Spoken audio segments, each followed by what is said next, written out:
Welcome to our guide on resources for developing health and wellness apps. Whether you're a beginner or an experienced developer, we've got you covered. Let's start with some essential books.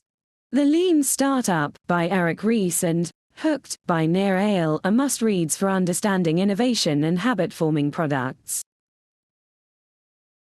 Sprint by Jake Knapp and Don't Make Me Think by Steve Krug offer practical advice on problem-solving and web usability. These books are invaluable for any developer.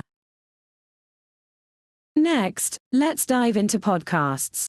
The Healthcare Entrepreneur and The App Guy provide insights from industry experts and successful app developers.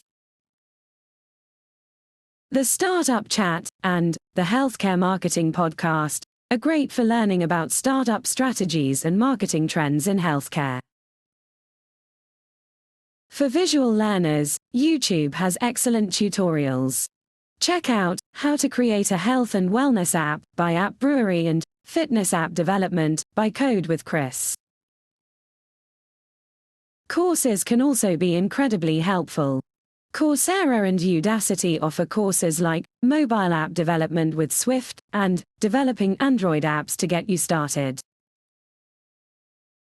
Finally, websites like App Brewery, Code with Chris, and FreeCodeCamp provide a wealth of resources and tutorials. Happy developing, and may your health and wellness app be a success.